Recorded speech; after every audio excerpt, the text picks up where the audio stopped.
All right. This title either means something good or something bad. How could this movie be real? Wow, it's perfection. Or how could this movie even be real? My God. Well, get over and follow the Critical Drinker. Tell him Tyrone Magnus sent you. Every so often, a movie comes along where all you can really say is, wow. Not in a, I can't believe they were able to make this kind of way. No. More like a, I can't believe they chose to make this kind of way. Such is the case with Red Sonja, a movie that's gone through one of the most torturous production cycles that I can think of in recent years. Everyone from Robert Rodriguez to Rose McGowan, Bryan Singer, and even Amber Heard were attached to this at one point. Really? Actually, Okay. I think Amber might have done pretty well in the role. Yeah. After all, she definitely knows how to throw a punch.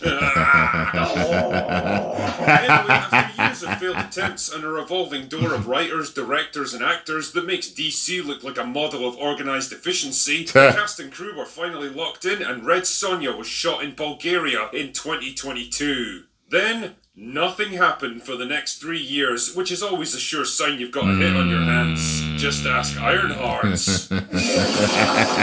But as it turns out, you can't keep a good movie, or otherwise, down forever. And so here we find ourselves, citizens of 2025, finally able to experience the cinematic powerhouse that is Red Sonja. And what an experience it was! How can I sum up this film in a few words? Well, imagine taking a particularly goofy episode of Xena Warrior Princess from the 1990s, stretching it out into 3 times the length, stripping out most of the witty dialogue and fun characters, and treating the whole thing like it was some dead serious fantasy. I never liked Hercules or Xena. I couldn't stand those 2 series. They always just felt like cheap TV knockoffs of what we would see in the movies. I couldn't stand them. Especially that stupid Xena yell. Oh my God. The epic, with deep and meaningful things to say about the human condition. That's pretty much what you get with Red Sonja, the kind of project where everyone's in on the joke except the film itself, which ironically makes it even funnier. Wait, You know, what? I genuinely had to check that I was watching the right version of this film. Kind of project where everyone's in on the joke except the film itself, which ironically makes it even funnier. You know, I genuinely had to check that I was watching the right version of this film, like it wasn't some low-budget knockoff by The Asylum or a parody intended for adult audiences. But nope, this was real. This was a serious movie that people actually made.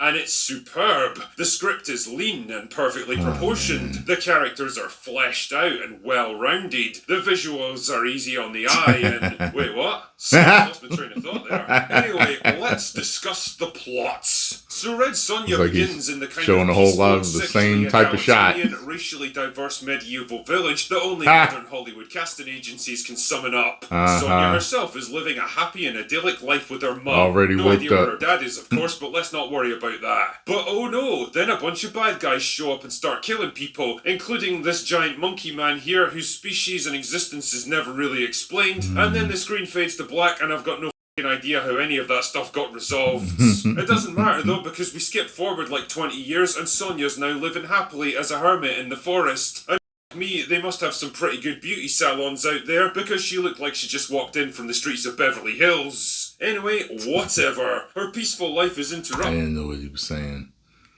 First I thought he said Cylon. Isn't that an alien or something from a certain series or movie? But he was saying salon over here. Salon. When hunters show up and murder a bunch of innocent forest animals, so she tracks them back to their camp for a bit of good old-fashioned payback. I mean, there's like 100 of them, including fully armed soldiers, so I'm not really sure what she expects to accomplish, but she's like, nah, it'll be fine. But as it turns out, it is not fine, and pretty soon she loses a fight to this albino chick who left her eyebrows at home, and ends up getting thrown into the gladiator pits to fight for sport. And apart from one guy who's a legit cage fighter in real life, I love how the male and female gladiators all look and act like they've never thrown a punch in their entire lives, and live harmoniously together in mixed accommodation without From, a single forceful Underworld. game of hide the The third sausage. Yeah, sure, okay. Rona Mitra's amongst them for some reason, looking like she couldn't give less of a if she tried. To be fair, I probably wouldn't either if I was in this movie. Ah well, I think this chick here is my favourite though. If ever there was one image that sums this film up perfectly, it's this right here. Anyway, of course, Sonja turns out to be the best gladiator who ever lived, which is interesting considering she's never done any sword training or won a fight in her entire life. I mean, I can believe that she's good at hunting and stuff, but how does that translate into fighting other human beings with swords? Yeah. Who cares?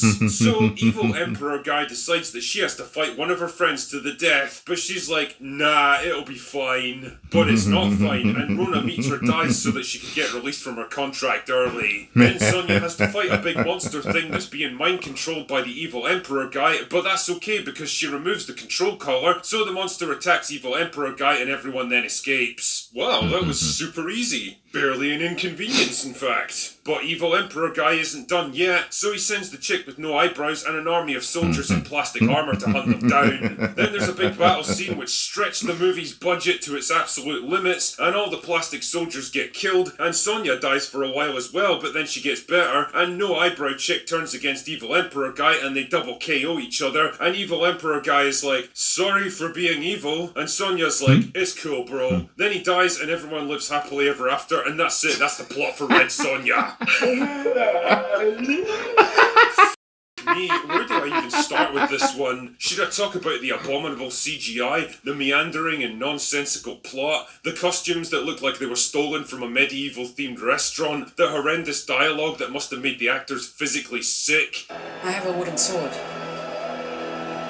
You best hope it's not a giant beaver then. You went the character motivations that make no sense, or the performances that range from I'm far too good for this to I'm not good enough for any. On the other hand, there's definite upsides to this movie that I think we really ought to talk about. No, Drinker, get a hold of yourself, man! Ah, motherfucker! The villain's motivation had me genuinely confused for most of the movie. He's looking for the missing piece of some ancient book that already allowed him to build... You don't want Tatiana to walk in on you, man. ...advanced technology and conquer the world, which raises the rather obvious point. Why risk everything for this book when you've already achieved all of your objectives already? What are you going to do? Conquer the world even harder? The only explanation the script provides is that he wants to finish his story.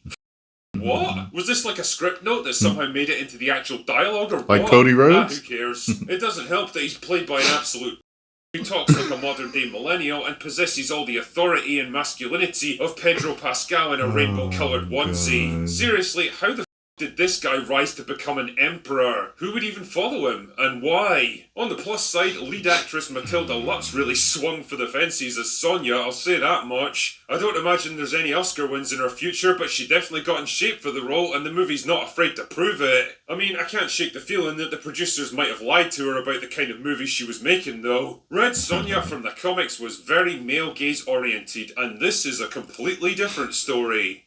Are you sure about that? Are you really sure about that? Don't get me wrong, I'm all in favour of hot women in skimpy outfits, but it does make it kind of difficult to take them seriously as fighters, especially when they're taking down men in full battle armour like it's nothing. Valeria from Conan the Barbarian was able to get away with this, partly because the actress playing her was like 6 feet tall, partly because she worked her ass off to learn the sword fighting and actually looked like she knew what she was doing, but mostly because the movie kept her somewhat grounded and believable. Such is not the case here. And I could live with all of this if Red Sonja was just a bit of goofy fun that doesn't take itself too seriously. Man, even the Bridget Nielsen movie from the 80s kind of knew how ridiculous it was and was happy to play up to it. And it had Arnold Schwarzenegger on hand to give a bit of charisma. But this version actually thinks it's telling some powerful, serious story with believable characters that you're supposed to respect and get invested in. And gosh darn it, it's just so cute. Ultimately, Red Sonja feels like some weird time capsule dug up from 2018 when the whole girl boss who just needs to realise her inner potential trope was in full swing, and you could probably get away with nonsense like this. These days though, audiences are pretty wise to that kind of and when you think about it, Red Sonja was destined to be skewered from all sides. The Normal dude looks people will really see it for the familiar. shallow, preachy, and pretentious The Spanish-looking nonsense that it dude on was, the while left fans of that they the showed. message Where would have be I seen infuriated him? by the shameless exploitation and the fact that Sonja wasn't turned into a morbidly obese black lesbian. You truly can't please everyone, Red but Sonja, was one of those IMDb. unlucky movies that managed to please absolutely no one, and considering that it was left in the can for 3 years, it probably should have stayed buried. Yeah. Anyway, that's all I've got for today. Go away now. I have to continue to look him up on this list. He looks really familiar. Well, I've seen him in. Anyway, I knew I didn't want to see this movie. And by the looks of everything in here, they woke it up. It's a girl boss. It's a, no, sorry. Post your comments down below. Let me know what you all think. If you enjoyed my thoughts and reaction on this, make sure you hit the like button, subscribe, and share. 10 million subscribers.